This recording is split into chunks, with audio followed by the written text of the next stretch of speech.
Hey guys, this podcast is brought to you by Sacco Sportswear. Sacco Sportswear is a local business based in Barry and they produce the sportswear and training gear that you may need. Their stocks include tracksuits, hoodies, t-shirts, socks and so much more. If you're a local team or even a local football club that wants to provide the best kit for their team to play in, then Sacco Sportswear is the business to turn to.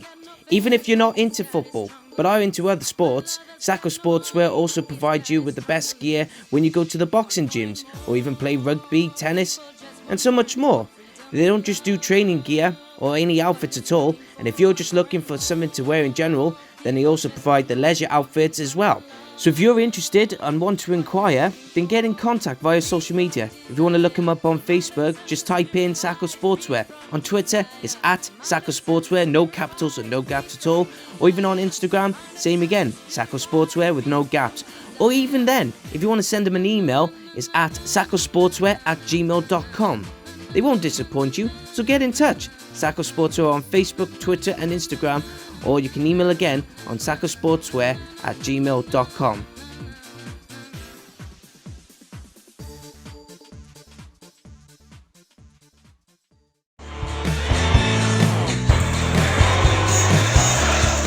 Hey guys, welcome to the Dragons Voice podcast. I am your host, truly Reece Steens, and thank you for tuning in as always and for supporting the channel. And make sure you give a like, share, subscribe, be notified when you click the bell on YouTube, but also follow us on Podbean.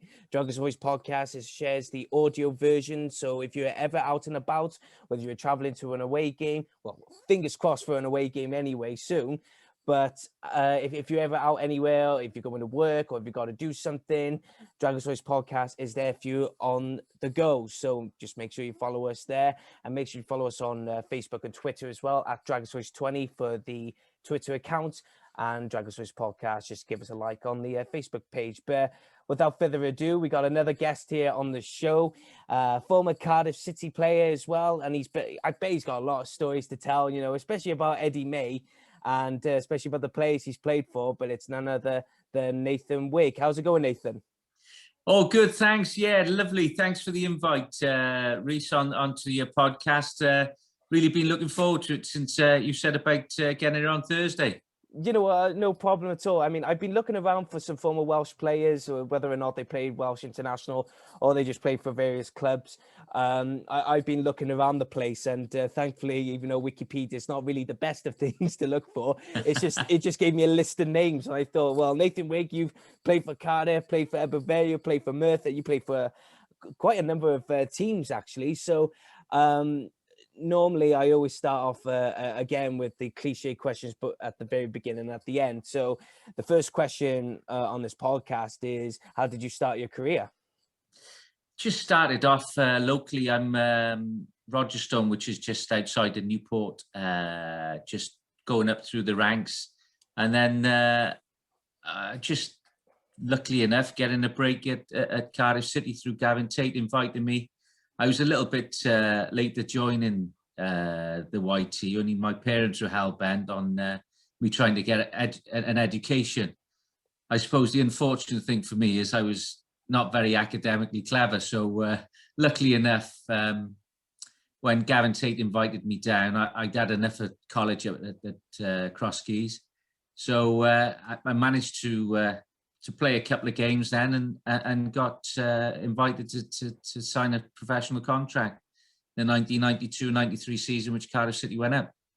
And you know what, speaking of the 92-93 season, because you started in I think it was the first team within that season anyway, yeah, there were some pretty good names on the team sheets. You know, you had the likes of Kevin Ratcliffe, Robbie James, Phil Stant, Jason Perry, Mark Aizlewood and Nathan Blake. So what was it like to be surrounded by those players? And especially like I think Tony Bird was there as well, and Damon Searle, Scott Young.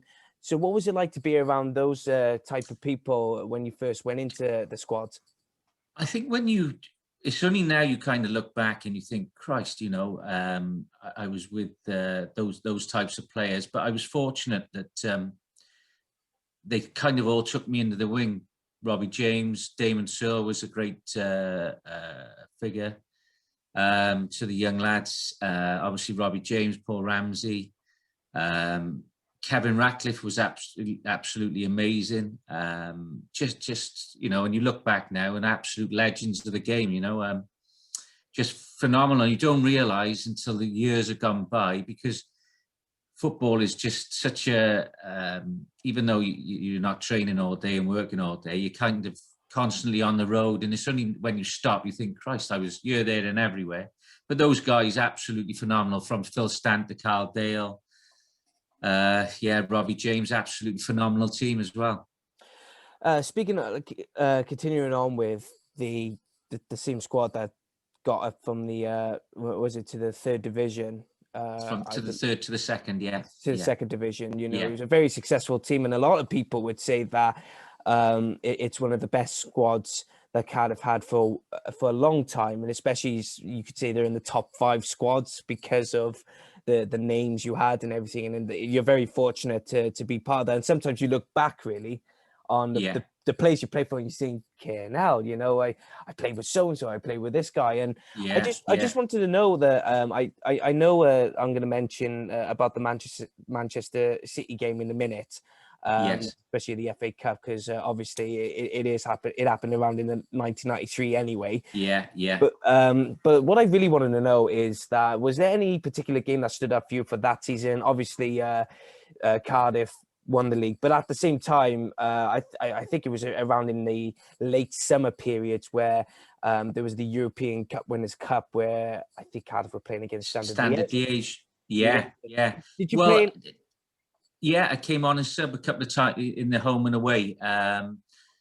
But just going back, I think the last game of the season, I think Scunthorpe away, where you look back, and I think there was about 2,000 of Scunthorpe home, and I think the rest of the stadium was filled with Cardiff City doing the Ayatollah. And you look back and you think, what you do to go back 20, 30 years ago. It's and then obviously winning that end of season game after the run of games from Christmas where he went unbeaten, just absolutely phenomenal.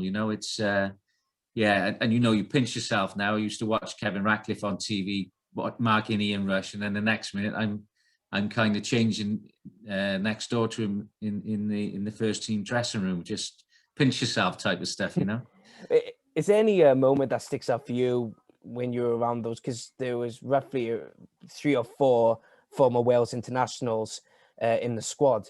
So were there any moments that stood out for you? Any fun moments involving those? I suppose the moment I look back, I think we were playing Stockport away. Nathan Blake scores a hat-trick, and literally lightning pace, Nathan Blakey, and he gets the ball just on the halfway line and then knocks it past the defenders, gives it 15 yards and beats him for pace. And that kind of, obviously, that goal there in his hat-trick, and obviously the Man City goal, which you're going to touch upon, was absolutely world-class, and had the Ninian Park screaming from the rafters.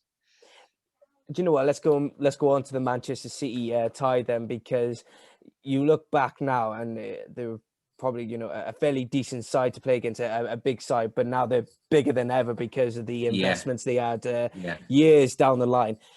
But let's go on to that one, because when the cup tie happened, what was the initial reaction for the likes of yourself and everyone to hear that Manchester City were going to come down to Ninian Park, and what was the game like as well for you? Well, for me personally, going up to getting the FA Cup run, it was phenomenal for me, because my first contract was £110 a week, and then it was made up of bonuses going through to the quarterfinals.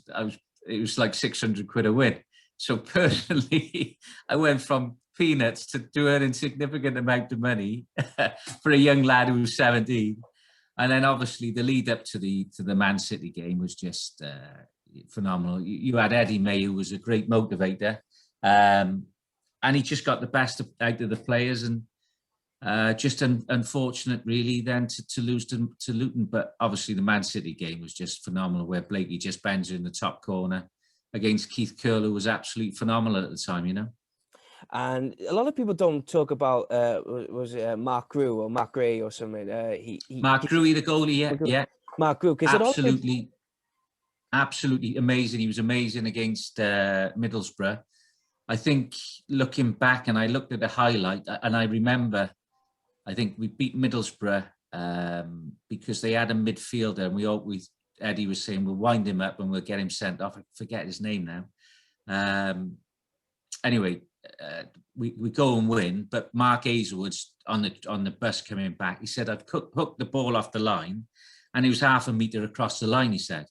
So he said it was kind of written in the stars that we was going to have go on a cup run, and obviously just unfortunate against Luton Town. And go on to Mark Grew for a minute, because when he saved that penalty, it's like a lot of people just don't talk about that penalty save because Nathan Blake scored that wonderful goal.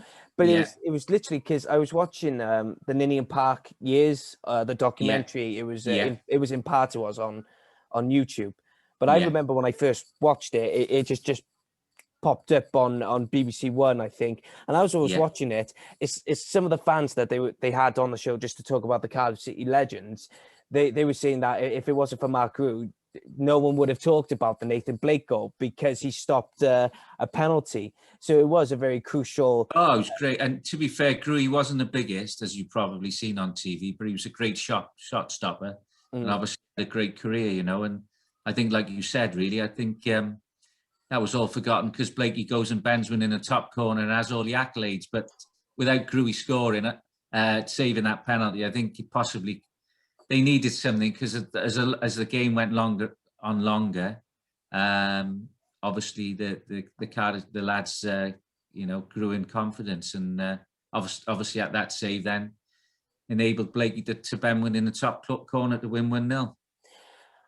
One thing I want to know about a particular player is, of course, Phil Stant. Even though he wasn't there for long, I believe he was only there for 2.5 years or something like that. Yeah, but he left a profound mark with Cardiff City and a cult hero to many Cardiff City fans. So I just wanted to know, because you played alongside him, what was he like in the changing rooms and on the training fields and that?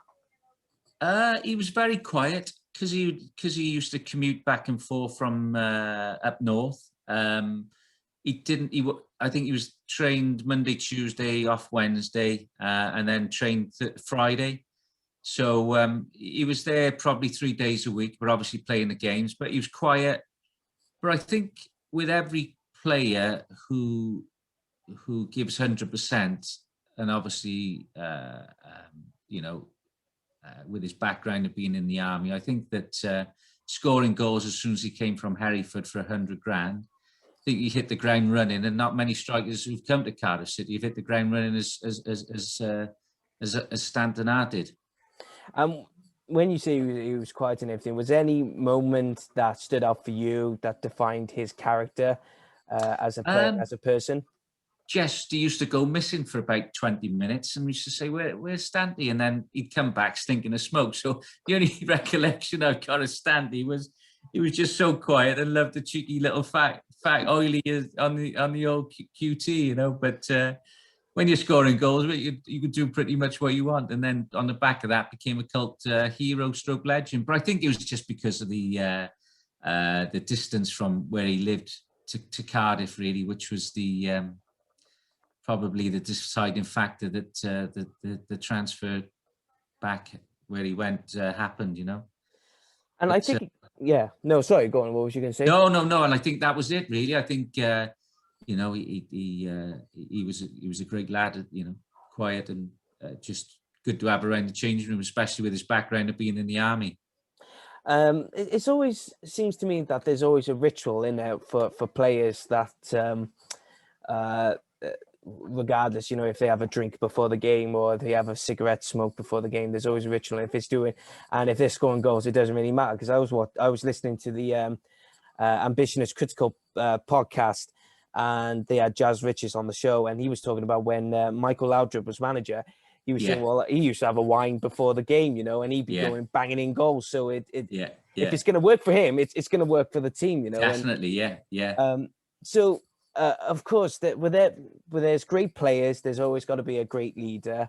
And another cult figure, of course, is Eddie May. You know, the Eddie May's Barmy Army, and the man who gave somewhat the Cardiff City fans in the 90s a bit of a good time. You know, so I just wanted to know, for someone who played under Eddie May, what kind of was he like a man manager, or was he a hands-on manager, and what was he like? He was both. He if you speak to lots of the fans, even now you speak to, they said that was the best era, even going into the Premier League. But I think with Eddie, he got the best out of everyone because he managed everyone differently.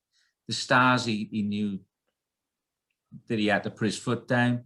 And then, luckily enough for myself, he took me under his wing and kind of nurtured me through. So I've got a lot to thank him for, really, because he was one of the first one. He gave me my first contract. So I would say Eddie just knew how to manage the ones who are probably more higher maintenance, and then the ones who needed a loving arm he gave. But if you look at his team he assembled, he got the right people in the right places with quality and experience. So he I suppose, a good manager, he brings in the right players in the right positions, you know. And so back of that, just an absolute all-round legend. And the thing, he is a legend, and I'm surprised there's no plaque, or maybe, I don't know about a statue, but there's not a plaque at the City Stadium just to commemorate Eddie May, because he did bring that great football vibe in the in that era of the 90s, because you and everyone else under Eddie May brought a lot of joy to the Cardiff City fans back then, and especially because sometime after I before I go on to the back and forth scenario, it was just like towards Eddie May's career, he was always managing in Wales, so I think he just settled down in Wales, and well, he met Marlene, who had the guest house in Cardiff. So I think his base was, once he was here, he was. There was no need to go back to North Wales, Wrexham, where he obviously played. But so I suppose then managing Barry Town was to stay in Wales because it was his base, you know. Yeah, and and it was really good because.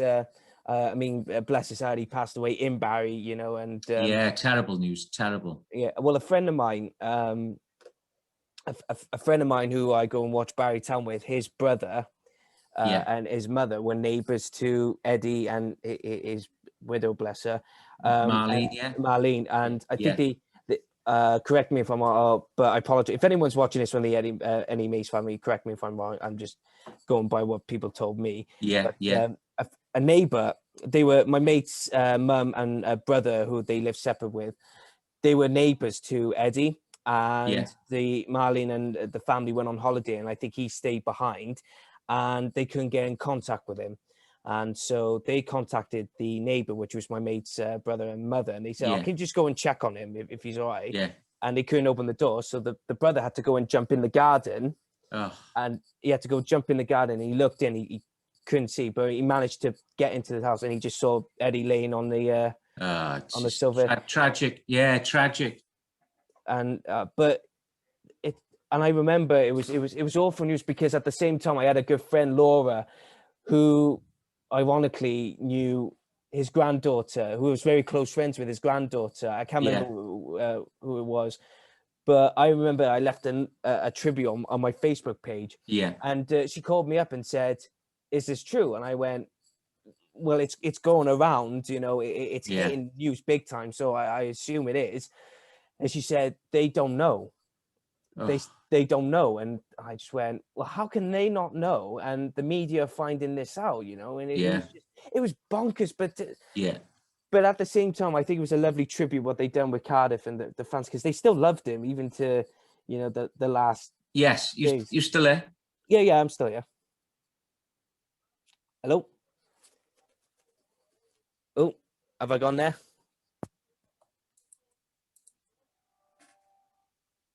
Oh, I think we're having a couple of difficulties there. Nate?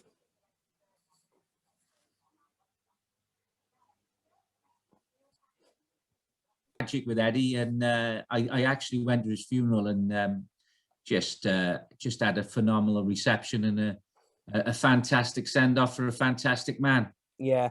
I bet all the 90s players that played under Eddie May just went along and supported the family and everything, and showed the respect. Yeah, they did. And it was quite nice because it was only not so long ago that obviously when we moved to the new stadium, that all the 92, 93 lads played the current team on the new pitch, and Eddie May was manager. So it was that constant contact that you always had, you know. Yeah. So yeah, everybody turned up, mate. It was a great send off. Yeah, I wish I was there because I was planning on going, but I don't think they advertised it that well. I mean, I'm no Well, I used to be a Cardiff City fan, but now I'm a Barry Town, a diehard Barry Town fan. Yeah, I remember when I was supporting Cardiff that they had it, and I was gutted because I really wanted to go because the legends, you know. I mean, like you guys, it's just the guy. So I mean, I was born in '96, and I always say to myself, I wish I was born, you know, sort of in the '80s or the '70s, so I could just live through that, you know. Yeah. Amazing. But no, may he rest in peace, Eddie May. But I really want to talk about when he left and Terry Yorth came in, because I think a lot of people, funny enough, a lot of people always spoke to me about this particular moment, because when Terry Yorth came in, he was coming back fresh from he almost got Wales to the 1994 World Cup. And that was just unfortunate that Paul Bowden had to take that penalty. Hit the crossbar, yeah. I mean, I wasn't even a ball, but I can watch that and go, like that. And what's even really interesting was the fact that a lot of Cardiff City supporters believed that Terry Yorth was going to, and you guys just push her forward, but it just became the complete opposite. And the next, you know, Eddie May come back. So, coming from someone who was there and who was playing for the squad at the time, what was your? Could you tell us about that experience of when Eddie May left, Terry Yorth came? Obviously, Eddie May left. Terry Yorth came in, and it was part of a consortium which were looking to buy the club. So they appointed Terry Yorth. And in fairness, Terry Yorth came in and I played a run of games under Terry, so he was fantastic again for me. But again, he commanded the utmost respect. Even the senior players, when he used to walk up the corridor, used to jump in the weights room or back in the change room. And I suppose for me personally, it was a great appointment, but it kind of fell short because the consortium who appointed him didn't actually buy the club. It was then the Kumars bought it, so that the deal fell through. So Terry Yorth left, and then obviously before the end of the season in the Welsh Cup final, Eddie May came in to manage the last few games, and Rick Wright still owned the club. Speaking of Rick Wright, because I want to go into this, I think you're going to know what kind of Welsh Cup final I'm going to be talking about in a minute. Considering I'm a Barry Town fan, I do mention this a lot on this podcast. Yeah. Not my fault, people. Right? It's a good final. But let's talk about Rick Wright for a minute, because a lot of people have their pros and cons about the guy, and considering that he owned the Barry Butlins, or the Barry Majestic, as it was then called in its final years. What was he like to? Were you ever around him at the time? And could you explain more about the character or the person that he was when he was owner of Cardiff? Personally, I didn't really have much to do with him other than seeing him when I first signed my contract. But obviously, I can only speak what the other lads done. And obviously, when him and his brother put that bet on, they bet Cardiff City to win the Old, and then I think they won about, I don't know, we'll say 1.25 million. But on the back of that, preempting who was going to win the Premier League, the Championship, down to Cardiff City to win the league. They paid all the lads to win the league significant amounts of bonuses. But I think where people have kind of said a few things about him, they felt that that squad, which got December, which kind of all left the 93-94 season, if he'd have just added to it, he could have got another promotion. But I think he was looking to get out and obviously go to Australia to live, which I suppose when you're set on doing something, I suppose you're going to do it. So, and I would imagine Cardiff City being a money pit as well. He'd add his bonus from preempting the the Premier League through to Cardiff City winning the league and take his money and run type of thing, you know. And going on to the big final, the Welsh Cup final, which was Can we again... skip that, Reece? No. I can hardly... I think it's getting dark in your room. Do you want me to it's only because you had to put the blinds on me. Oh no, it was all right because it was getting a bit dark. It was, and it's a bit biteful. Yeah, can you see me? No, I can still. You just gone black. You have dark. You have. Yeah, is that okay now? No, I still can't see you. I don't think it's the blinds. I think it's the. Is that it? Yeah, I can see you now. Yeah. Sorry, mate. It's all right. It'll be cut out anyway. It's no problem. Okay. Yeah. Yeah, we're gonna have to mention. Yeah, we're gonna have to mention the 1994 World Cup final. The build up, guys. If you've been following this channel, I do apologize if I keep mentioning it, but it feels good.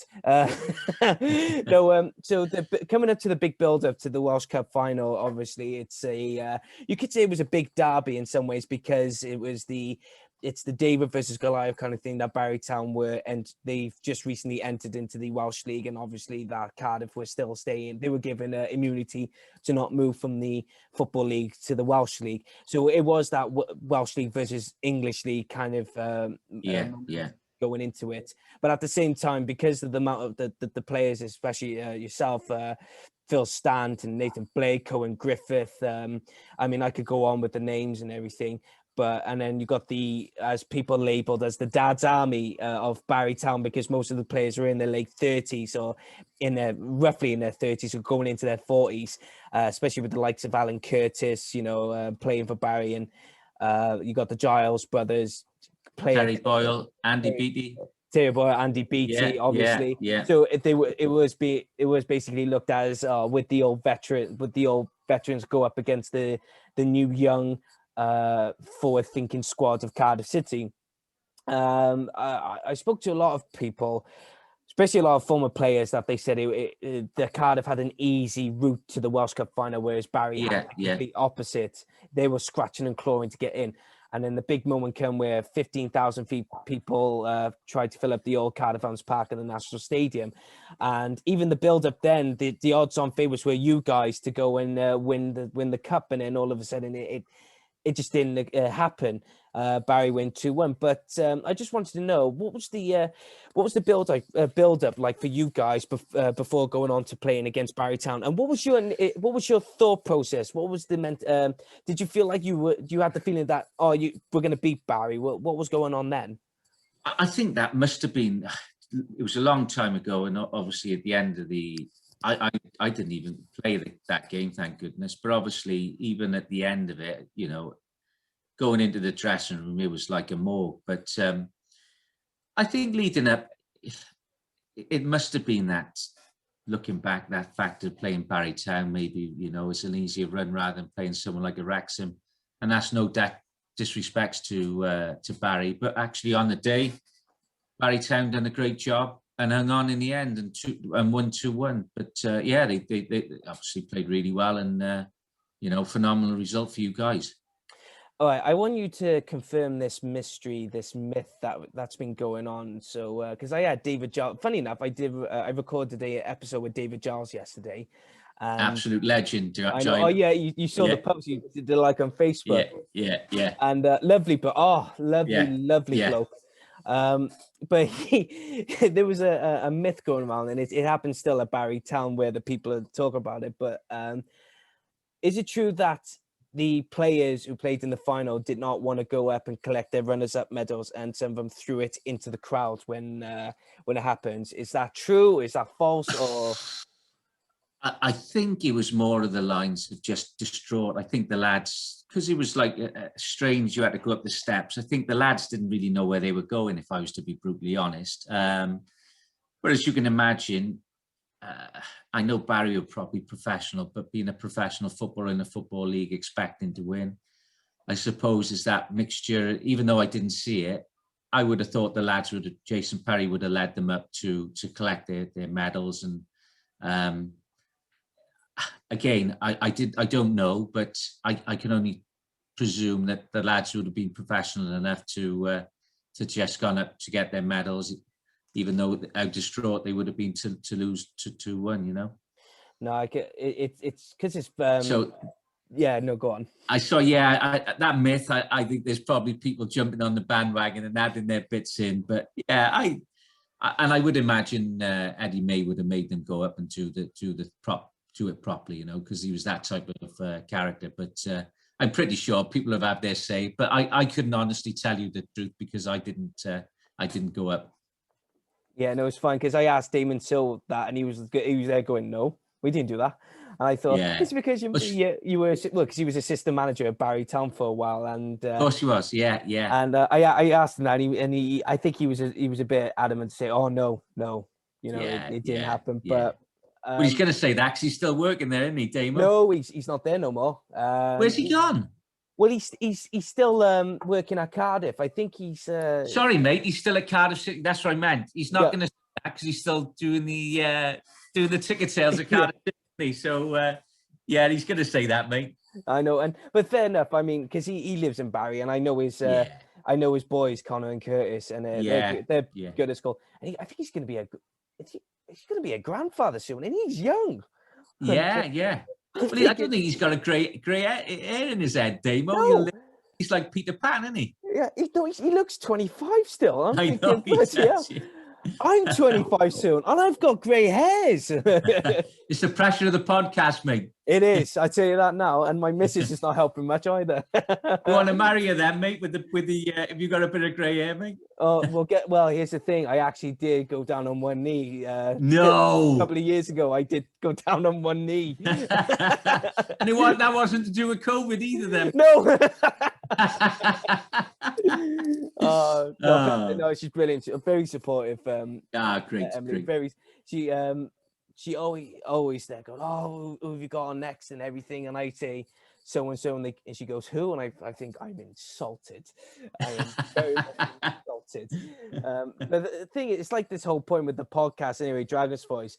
It's really to give the Welsh football, whether it's the internationals, even though I don't think they need a voice, but it's Welsh football regardless of whether it be Cardiff or the Welsh League or whatever. It's to give that a voice. And it's so funny because I remember before COVID that I really wanted to do this, but my way of thinking, I don't know if you under the cosh where they always the likes of John Parkin and that they go and meet the players or the former players in their houses. I wanted to do something like that.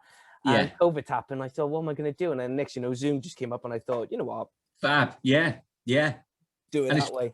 Fair play. Great what you're doing. I know. Thank you very much. I mean, I'm surprised that I'm recording now. Sort of roughly, I've done 4 episodes, so this is the 4th one in 2 days that I've recorded, and it's just building up to the 50th episode, and hopefully with more people on the go, it'll just go on. Someone should give me a cap for just 50 episodes, So and then you're 100 next time, mate. Oh my god, yeah. But not about me, it's about you, Nate. So okay. No, it's okay. So I don't know how this went then. So after when Eddie May came back, there was because I think it was in the mid-90s that the Cardiff were going through changes and everything. And I don't know if it was Dundalk or Merthyr that approached you first. Was it Merthyr and Dundalk? Yeah, well, to be honest, I was it was quite a number of managers. There was Phil Neal, Kenny Ibbott, Russell Osman. And I knew the last year of my contract I was going. So I went on loan to Merthyr, kind of disillusioned with football, really. Probably didn't have a good couple of months there because just hadn't played, knew I was getting released. So kind of not all there, mentally as wanting to do well. And then I was actually on loan to Rotherham pre-season then when I got released. I think it was 98, 99. And Eddie May took a job over in Ireland. So I was just about to go and see the manager. Who was it? Ronnie Moore was the Rotherham manager. And he was going to give me a 6-month contract. So Eddie says, come over to Ireland, play a game. And he said, we'll get you a contract. So obviously with my rapport with Eddie, I fly out to Dundalk to play a friendly. Anyway, he says, listen, look after you. He said, stay with me. Whenever I get a league club, I'll take you. So I signed on the Saturday night. Never forget. I'm at the hotel Sunday morning. Eddie says to me, he said, I've taken the Brentford job. I said, what am I going to do, Ed? He said, well, stay here, have a couple of months here, and I'll take you. He said, I'll wherever I go, I'll take you. So anyway, I'm 6 months there, and I think to myself, I got to get back home. It's not for me over in Ireland. So I'm trying to get a club, but obviously coming back in February was a little bit, everybody taking their players for the season and to the end of the season. So I was kind of stuck in limbo on what to do next. So I kind of should have stayed really in hindsight and signed for rather than go to Ireland to Dundalk for 2 years. So that was my footballing history, going over to Ireland. And so as soon as Dundalk just never happened, I think it was then you went to what was your time? You went to Vale afterwards. Yes. Then so Yeah. Vale was sort of, you know, they were sort of growing to be another successful team alongside with the likes of probably Barry and Bangor and all them lot. But I don't want to say it seems as if, because I saw your records with I saw your record with Ebbw, and you seemed to me that he came at the wrong place at the wrong time, because it was sort of the last year for Ebbw. I don't know if because they were going through financial troubles, but it seemed to me that they were just about to close up shop. So I was just wondering if you would elaborate what was your time like at Ebbw before. But to be fair, it was probably the tonic I needed. You had the two Giles brothers there. You had Louis used to play at Cardiff City, was the manager, and just had a great bunch of lads who, after not playing much football for the last 18 months, just what I needed really. John Lewis, was the manager, who used to be at Cardiff City as well. So I had a great 4 or 5 months. Ended up getting into Europe, but the backer who kind of backed it then left in the summer. So obviously thereafter, I think once he left, unfortunately, you know what it's like with players and money. It kind of the lads kind of left and went on to other things. So it was to be honest, it was a great 4 months for me personally, because it was great. You know, the Giles brothers just were, you know, phenomenal guys, and for Paul still playing at 38 and still doing it was phenomenal as well. Did you play in the Intertoto Cup against Yes. What was the Norwegian side? I got it there. Kongsvinger. Kongsvinger. So what was that like to be playing against the Norwegian side then? God, you again, you know, you go, in fairness, the standard of the lads, the quality, you know, there's some good players playing. So we thought we had a chance, but to be fair, within the first couple of minutes, I think we go a couple of goals down, and I think we ended up losing something like 5-0. But we get the 5-0. We gave a better showing than what we actually what the actual scoreline showed. So, but I think they were flying high in the Norwegian league as well at the time. But another great experience. You know, it's a standard late Liège experience where you go and play against you know, the top sides in the countries, Norway and obviously standard Liège in Belgium. So I had a great couple of years playing European football. I bet the pints didn't go cheap then, I imagine. I think it was, that was the thing. We managed to, I think we managed to play, it was something like 5 o'clock. We get out there and we're like, obviously we lost, but in fairness, we done okay. So it was back in the day where there was a little bit of a drinking culture, so we write straight out on it. And I think it was £10 for £10, equivalent to £10 for like just over half a pint. So as you can imagine, the lads spent a few quid getting drunk, you know. But and I think we had an early flight the next morning to get back. So I think we were all getting on that flight back to Heathrow, and there was some states on the plane, you know. Yeah. Oh, no wonder why the investor pulled out, because he spent all that money on the booze. Oh, it was. I never forget. It was my first kind of insight into non-league football, and I never forget. We went to Newtown.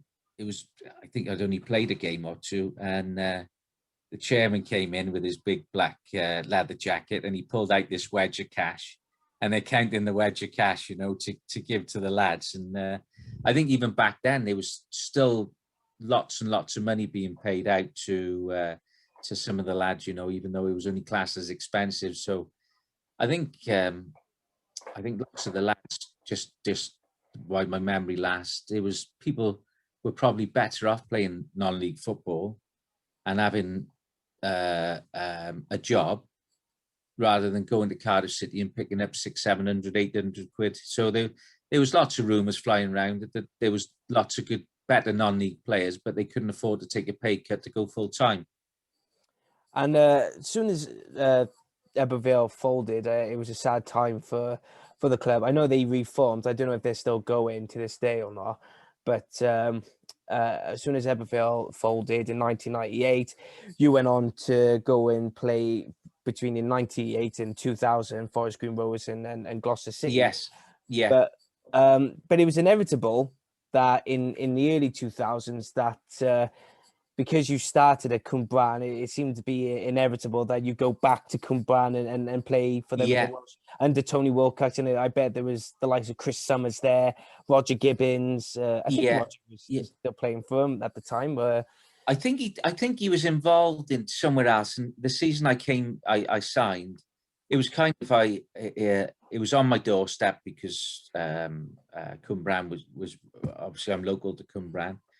And you get to a point where you traveling around the country. So on your doorstep, even though I had a few offers with probably more money, I signed for Cwmbran and had a great couple of years there. Playing in European, and I think we just lost the 2 years on a consecutive. Just lost to Barry, even though I think we had about a 15 or 16 point lead over them at one stage of my first season.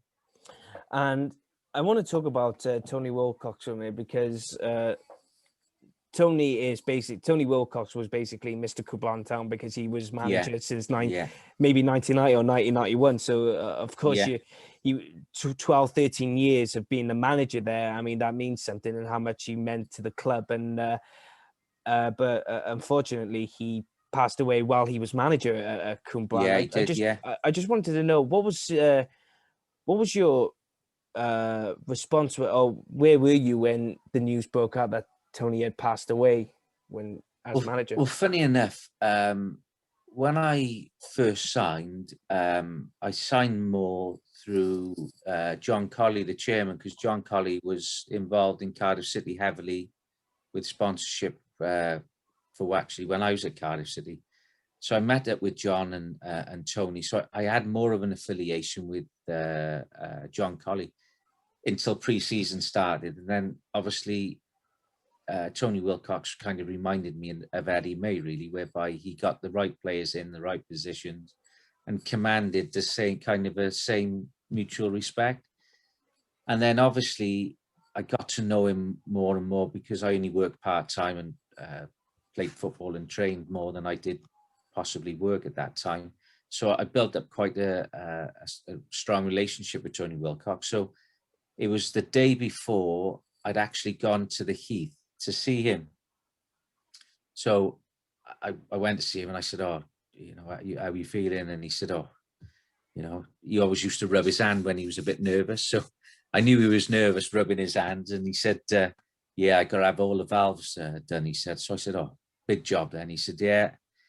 And it was funny, just as I was going out, I spoke to one of the nurses and I said, "Oh, how was he going to be?" He said, "Oh," she said, it's 50-50.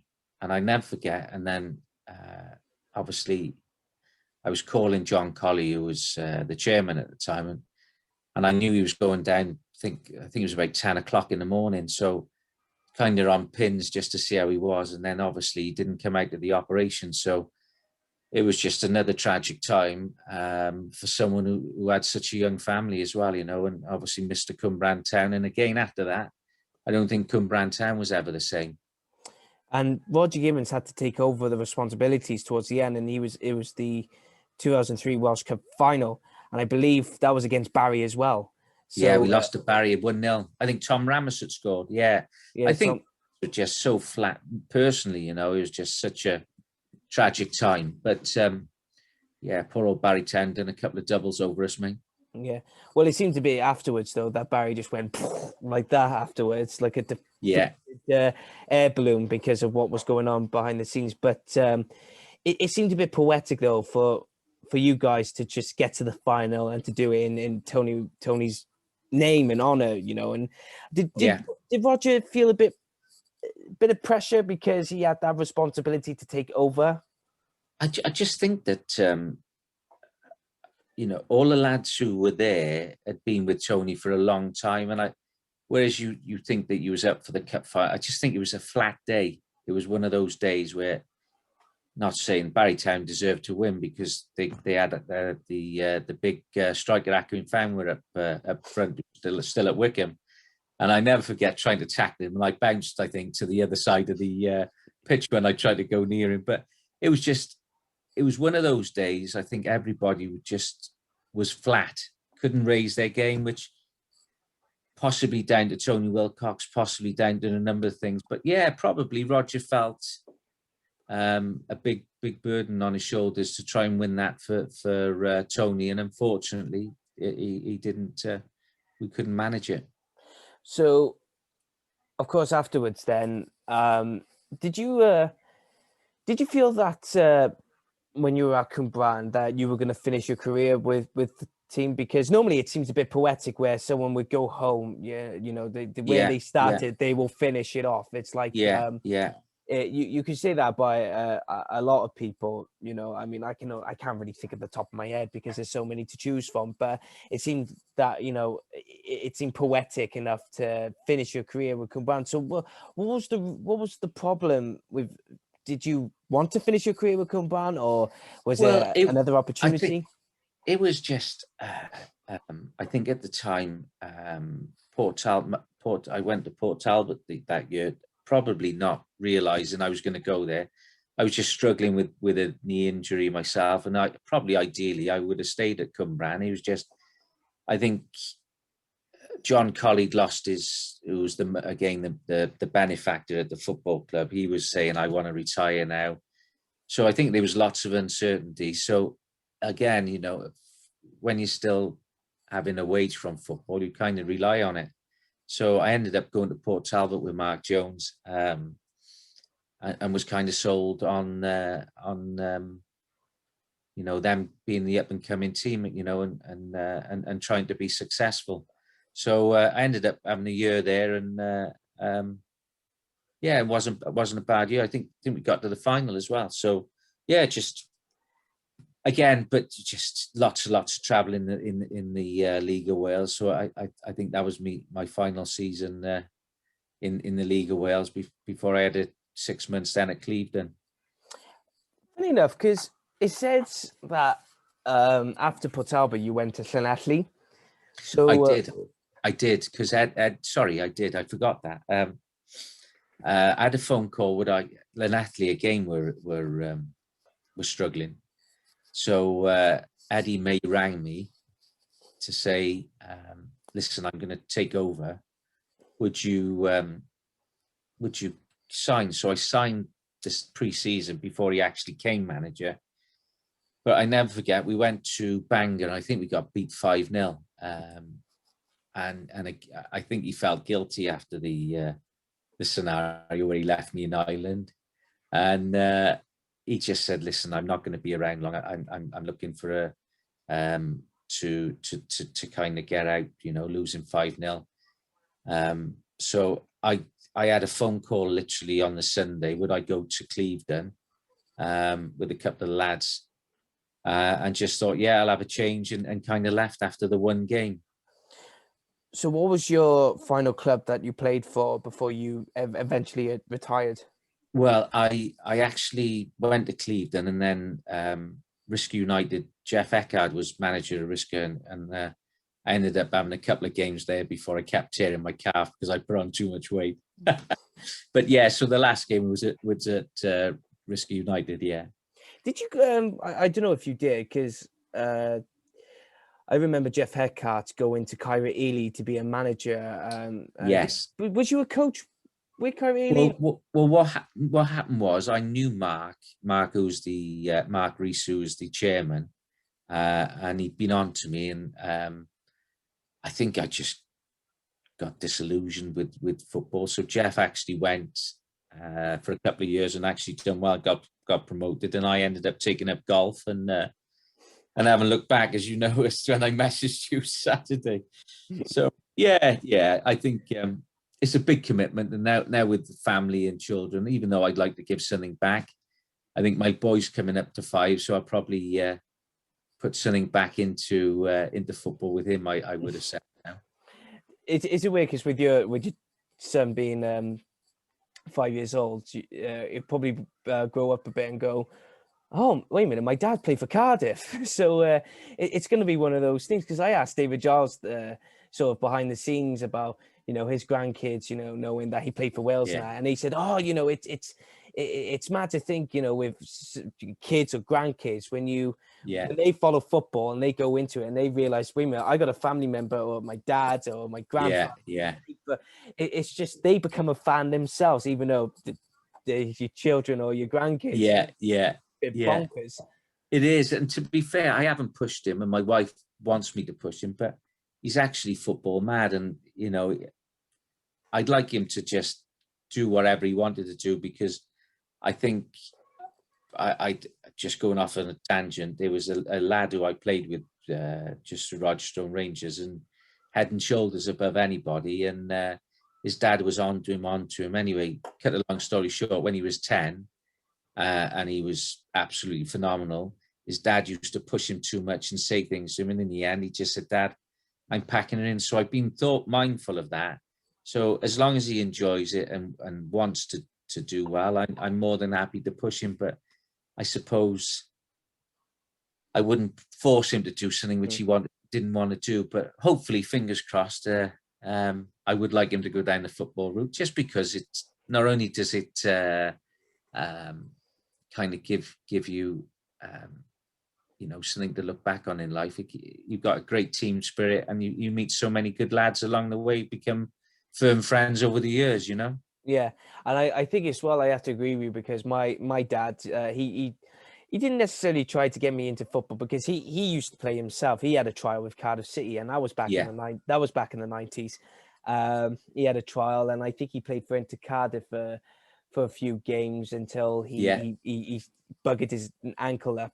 I know he said it didn't bother him, but I think when you see it in the back of his back, it bothered him. But and he knows people like the likes of Leighton Maxwell and Chris Summers, and I know Leighton very well, because he knows half of my dad's mates and my dad in Gibraltar, so because half my family come from Gibraltar, so I'm a bit, so they know me. I'm thinking, well, there we go. But my dad, but even though I went into the sort of the arts kind of thing, where in terms of acting and writing scripts and everything, podcasting. But my little sister Jamie, there's only two of us, but Jamie's becoming a bit of a more football.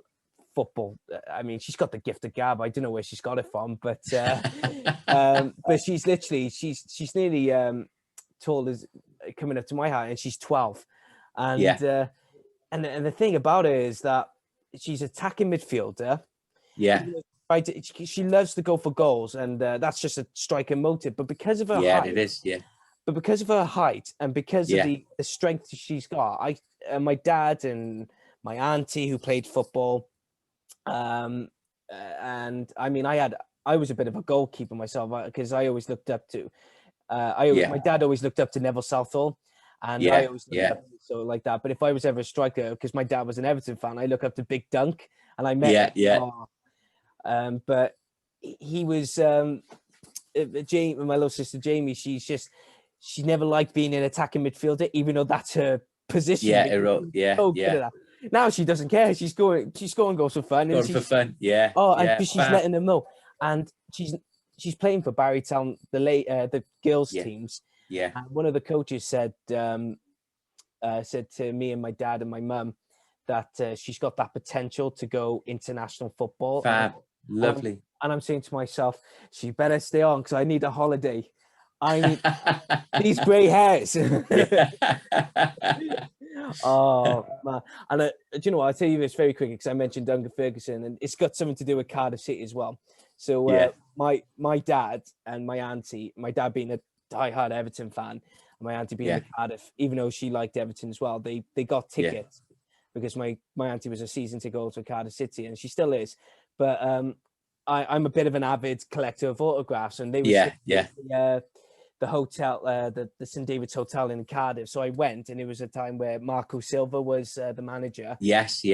So I'm getting it all signed and everything, and I see Duncan Ferguson, and now I grew up watching Big Dunk, so I'm there. My heart is going, and I'm thinking, oh my god! And I said, oh, can you sign my? It was like the sponsored 1-to-1 old Everton. Yeah, I remember. Yeah. And he literally just towered up over me. I went, shit, no wonder why you called Big Dunk. and he signed it, and I felt bad because my dad couldn't make it, and he said, oh, my dad's a big fan. He went, we'll get him on the phone then. And I just went, okay. So he's on the phone. He went, oh, what's your dad saying? We went, oh, Dennis. I went, all right then. And and then dad goes, hello, and he goes, all right, big thick Scottish accent, all right, Dennis, it's Duncan here. And and apparently my mum said to me, he just went, fucking hell.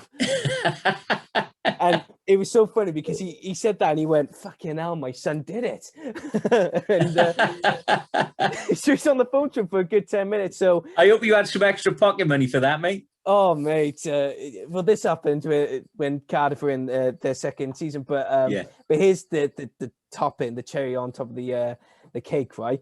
So I went with a family friend because she brought her son. She always takes her son to meet all these players, right? They always find out where these opposition players are staying.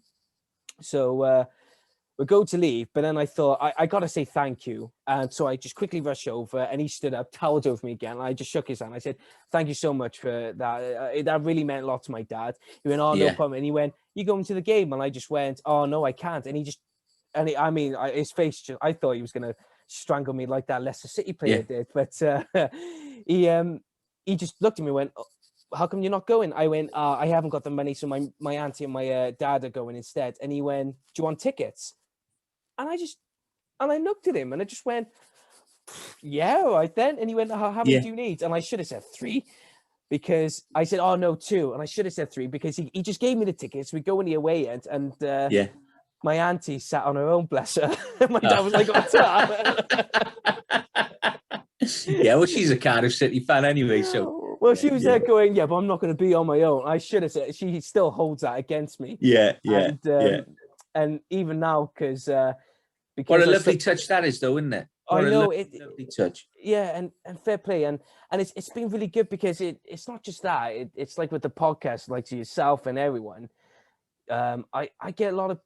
It's like Kevin Ratcliffe has been on my show. There's other people, and it's just nice to get people coming on and just talking about the careers, especially like yourself. And a lot of people. Well, oh, sorry, what was that you going to say? Yeah, well, just going back to Kevin Ratcliffe. We played Standard Liège, and I think Birdie scores a spectacular overhead kick to go 1-0 up. Anyway, I think we lose something like 3-1. And we're on the back of the bus, and Kevin Ratcliffe just comes and sits by us, and we're like, he's like the Ayatollah, you know? Yeah. Just talks to us for like 2-3 hours on the back of the bus.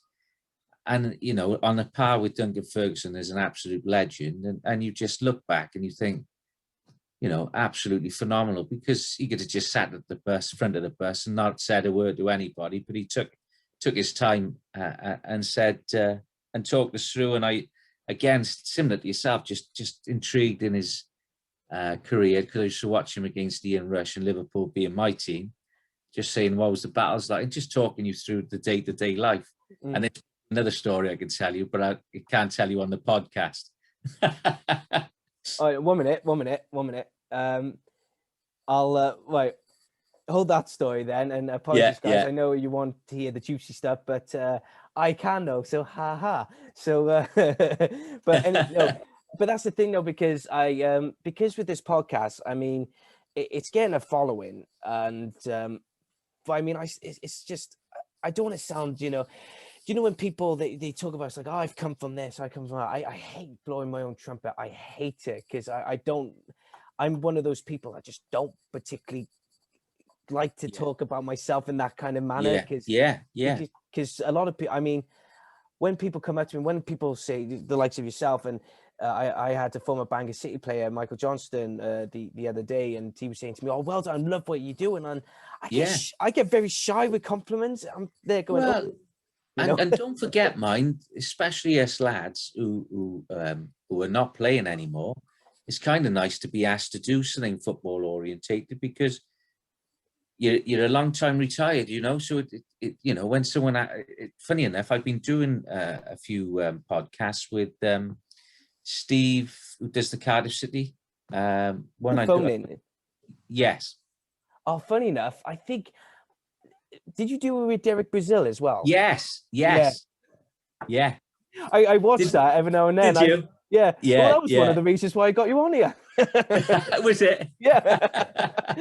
No, it was funny because the Cardiff City phone-in that they do, I don't know if it was connected with it, because I used to do the a podcast show before the Dragon's Voice called the Yellow and Blarmy podcast, which obviously is about Barry Town. It was local, and I had Lee Phillips on there. I had good old Gary Lloyd on there, but ironically, and I hope Gary forgives me if I talk about this, but it was not long after he had his stroke, and he just, I didn't know whether or not, because it was only a month or 2 months after that when he was still not well, but I thought to myself, oh, shouldn't I, because is it the right manner or the right way to, and I just messaged him, and he just went, yeah, I'll come on. I just went, oh, okay. And he was, and I just thought, oh, he's got, and now he's back into coaching with Andy Legg at Llanelli. I thought, fair play to the guy. But it was also, if it wasn't for him, I wouldn't have had some of these, I wouldn't have had Andy Legg on the show, or I wouldn't have had Steve Jenkins. So it's always, and Steve Jenkins always said, oh, it's the Welsh football family. And I just went, do you know what? I'm going to put that on a t-shirt. Do you know what? But that's spot on. And that's how we are, isn't it?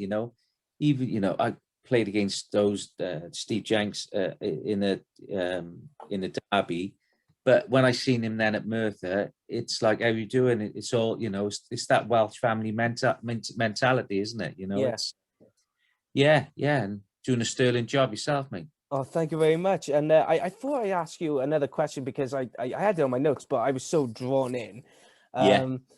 But I always wanted to know about the South Wales derbies, because we've had that, because we've had the 3 Wales matches, and Connor Roberts, who I actually feel, I didn't at first, but now I do feel bad, because I was a bit critical myself of him. But it seems to me, I want to know about the South Wales derbies. When you were playing, were they, I don't think, I know they're tense, but not as tense as back in the day, in the 90s, the 80s, and the 70s. Well, I think back in, certainly when I played, you could miss time probably 3 or 4 tackles, or even 5 tackles before a yellow card. So the derbies were always, and I can only tell you the ones I was involved in. Eddie May, from the Monday, the training just went tenfold, where everybody was flying in, and even to Friday, where we just had a quick 5-a-side and a few stretches. Eddie said, right, called it early at say 10:30, because he was worried that players were going to get injured for the kickoff on the Sunday. So leading up to say the week or the 2 weeks before we played Swansea, the training sessions ramped up, the tackling ramped up, and it was all systems go to war, whereas perhaps now, whereas the lads aren't as local as maybe we were at the time, and coming from all over, it probably doesn't, I'm not saying it doesn't mean as much, but up until the last derby where we won. I felt it hasn't meant as much as what it did to us local lads, and certainly under Eddie May and Terry Yoreth, you know, it was like going to war rather than going to a football match.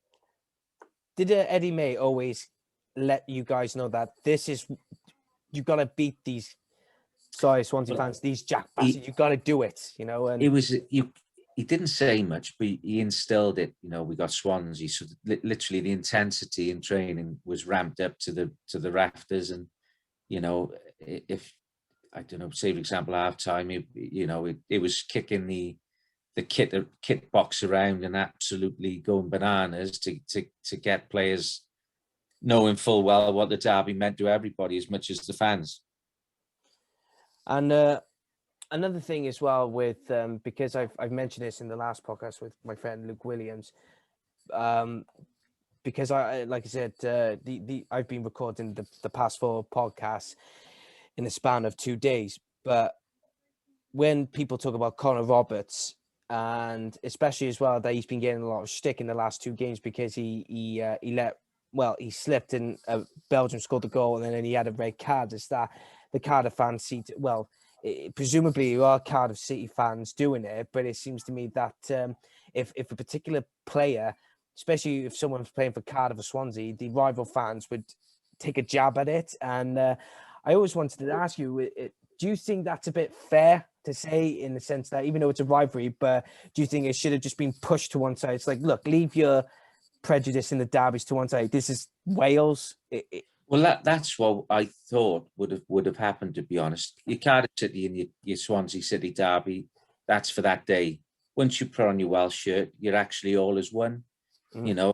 And I was fortunate enough to go to the Wales Belgium game, and there was Cardiff and Swansea fans in, because obviously we was united as one, you know, like the Welsh family we just spoke about. So it's a bit unfair, personally. Well, for me personally speaking, for him to have that kind of stick, because once you actually do play for Wales, whereas one rather the club sides, I think you're always going to get the minority. It's the minority anyway in every walk of life, isn't it?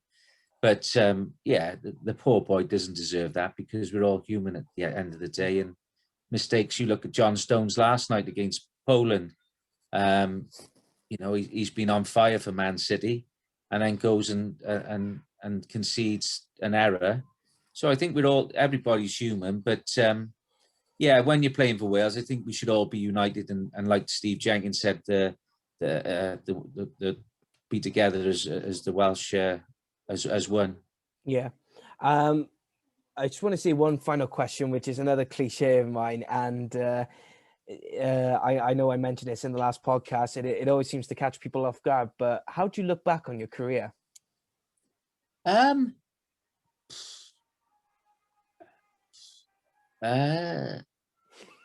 Probably, yeah. It's a good question. You kind of, one minute the world's at your feet, and then you kind of look back and you think, God, if I wish I'd done that slightly different and made that decision slightly different, things could have been slightly different. I know, if that makes sense. You go from playing in the first team, thinking you got the world at your feet, rather than thinking, actually, I finally arrived. You know that you just got to keep improving. If I was to say it to somebody, I would say, even when you make it to the first team, you're a first team regular, you still got to keep improving, because there's a massive conveyor belt behind you wanting to take your position. So Nathan, thank you so much for coming on the Dragon's Voice podcast to talk about your career. It means a lot for you to just spend an hour, if not longer, just to talk about your career, just talk about football in general, because that's just the best thing about it, especially in this current climate where we're all cooped up, or we can't really go to the football or have a pint with mates, you know. So it's really interesting and very great to have you on and just talk about your football. And really appreciate it too, Reese. Thanks for having me. No problem, Dave. No problem. So, guys, that was Nathan Wigg on the Dragon's Voice podcast. I hope you guys really enjoyed it as well. So hopefully we'll just keep going with more episodes along the way. Thank you so much for supporting the channel on YouTube. Make sure you like, share, and subscribe. Make sure you click on that bell that will notify you when an episode is coming or a video is coming. And make sure you follow us on Podbean for the audio version of the podcast. So whenever you go, and depending on the current situation or the climate situation where we're going to be in and when this podcast is released, hopefully you follow us on Podbean. So wherever you go in Wales or where you have to go, whether it's work or traveling or whatever, we're here on Podbean, and make sure you just follow us there, and also follow us on Twitter at Dragons Voice 20, and also give us a like on Facebook, Dragons Voice Podcast. So that's it for now, and thank you so much for tuning in to the Dragons Voice Podcast. I've been your host, Julie Reestings, and I'll see you all very soon. Take care. Cheers, Reese. Bye. Hey guys, this podcast is brought to you by Sacco Sportswear. Sacco Sportswear is a local business based in Barry, and they produce the sportswear and training gear that you may need. Their stocks include tracksuits, hoodies, t-shirts, socks, and so much more. If you're a local team or even a local football club that wants to provide the best kit for their team to play in, then Sacco Sportswear is the business to turn to. Even if you're not into football, but are into other sports, Sacco Sportswear also provides you with the best gear when you go to the boxing gyms, or even play rugby, tennis, and so much more. They don't just do training gear or any outfits at all, and if you're just looking for something to wear in general, then they also provide the leisure outfits as well. So if you're interested and want to inquire, then get in contact via social media. If you want to look them up on Facebook, just type in Sacco Sportswear. On Twitter, it's at Sacco Sportswear, no capitals and no gaps at all. Or even on Instagram, same again, Sacco Sportswear with no gaps. Or even then, if you want to send them an email, it's at saccosportswear@gmail.com. They won't disappoint you, so get in touch. Sacco Sportswear on Facebook, Twitter and Instagram, or you can email again on saccosportswear@gmail.com.